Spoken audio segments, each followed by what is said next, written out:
everybody, welcome to another video of Game of Thrones Academy. Hi Itamar. Hello. As usual, we're going to talk about A Song of Ice and Fire through the lens of real history and real politics. And that's it. Mm-hmm. And today we're going to talk about the Iron Throne. Who will sit on the Iron Throne?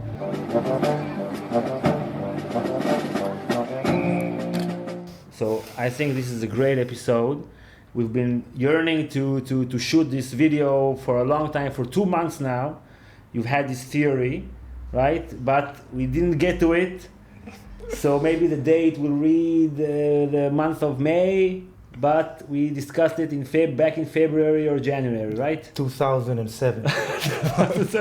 Even before the first book. 1987, even before he thought about it himself. Before he was born. Who will sit on the Iron Throne? That seems to be the most burning question in the fandom. Who will win? Who will win? We have all these usual suspects, right? Mm-hmm. Dany, for example, and Stannis. John. Tyrion. Tyrion. Maybe Tyrion. Littlefinger. Maybe Littlefinger. But you think that none Sam. of them... Hodor. Okay, so you think that none of them will sit on the Iron Throne. You have a different idea. You think that Sansa will sit on the Iron Throne. Yeah. Sansa, the little bird Sansa. Mm-hmm. How is that possible? Yeah, I think she will sit on the throne. Okay, so or now at least I hope so, because it's much more interesting than Okay. Dany wins. If Dany will win. Or if John will win. I guess a lot of people want, that the John and Daenerys will get married and live happily ever after. Yeah, and produce Offspring. half dragons, half wolves, or something like that. Prancing Yeah, around. but- Okay. Okay, so Sansa, where do we meet her? At the start of the story. Okay. Sansa episodes are like a real burden for me. Okay. You really I started to hate her. Because she's very passive. She's passive, she's hate- stupid, she's naive. And you hate these kinds of characters, no Yeah. matter if it's books or movies or shows. Her goals are like total fantasy. Like she lives in La La Land.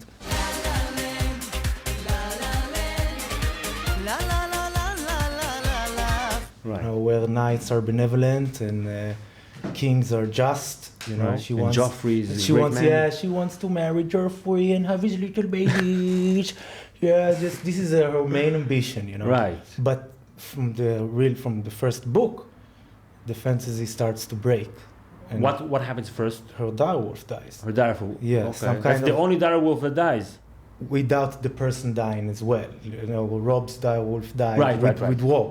And if the direwolf is some kind of a symbol of the Stark connection to the north or something like that, I think maybe it's a clue of telling us something about Sansa as not total Stark or with a different fate than the other Starks.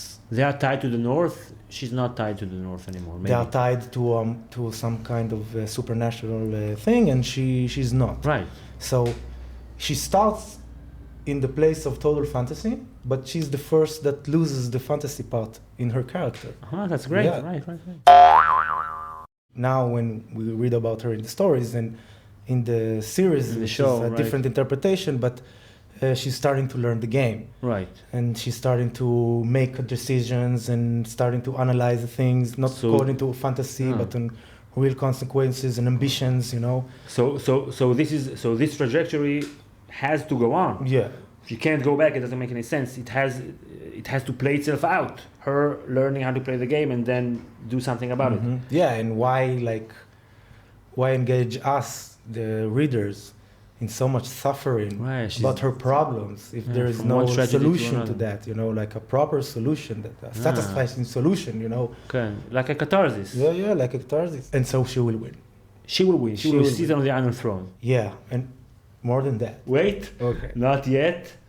Let's talk about history, okay? Because these videos are combine history and A Song of Ice and Fire. So what in history gives you a clue that this could happen in the story. The basic inspiration for the start of the story, which is the War of the Roses. Okay. A story about, in real history, nobles fights for the crown and a lot of intrigues, and Right. let's not get into details But because it's very complicated. It's a little bit similar to Westeros.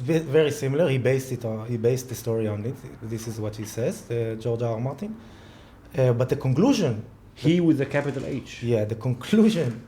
He with a capital H. The conclusion of the War of the Roses is the Tudors rise to power. A new house? A new, not exactly new, but let's say the unlikely house, not a major player in the Game of Thrones, took the throne with Henry VII and later to Henry VIII and up until Elizabeth. Queen Elizabeth. Queen Elizabeth. The second. Yeah. Queen Elizabeth the first. The first. The first. Elizabeth R.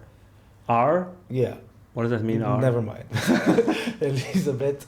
And I see a lot of similarities between the Elizabeth story and Sansa story. Okay, what similarities? Of course, it's on an inspiration. It's not one-to-one and blah, blah, blah.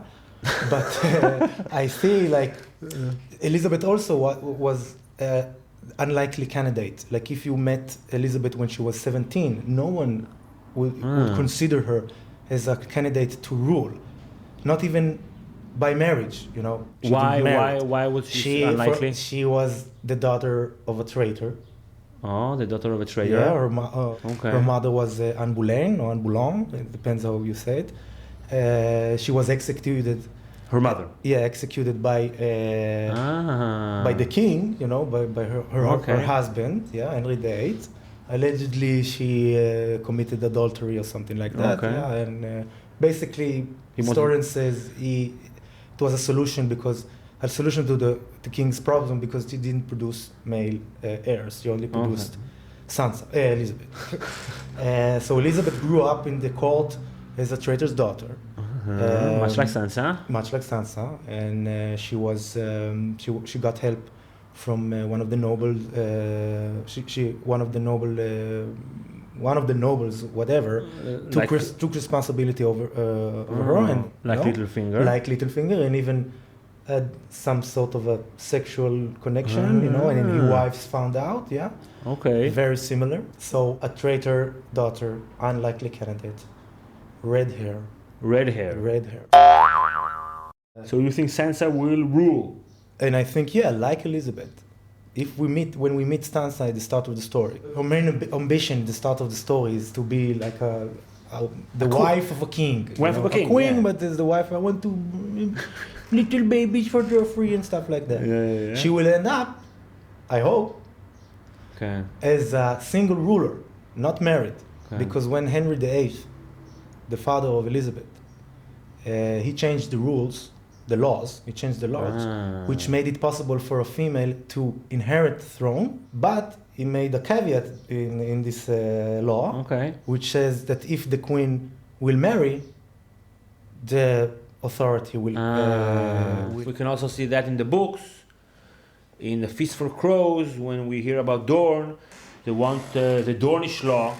That's when right. a woman can rule and can inherit, that they want the Dornish law to be the law of the land. Yeah, good point. And now, when I think about it now, Elizabeth wasn't the first queen who benefited from the Henry VIII changing the law. Okay. It was her older sister, Mary.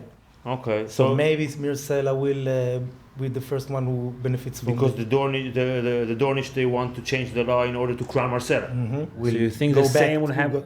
So they will have Dornish law. So Elizabeth refuses to marry during all her reign, and Elizabeth, as a conclusion to the story as a whole, brought an entirely different era. This was the start of the English Renaissance.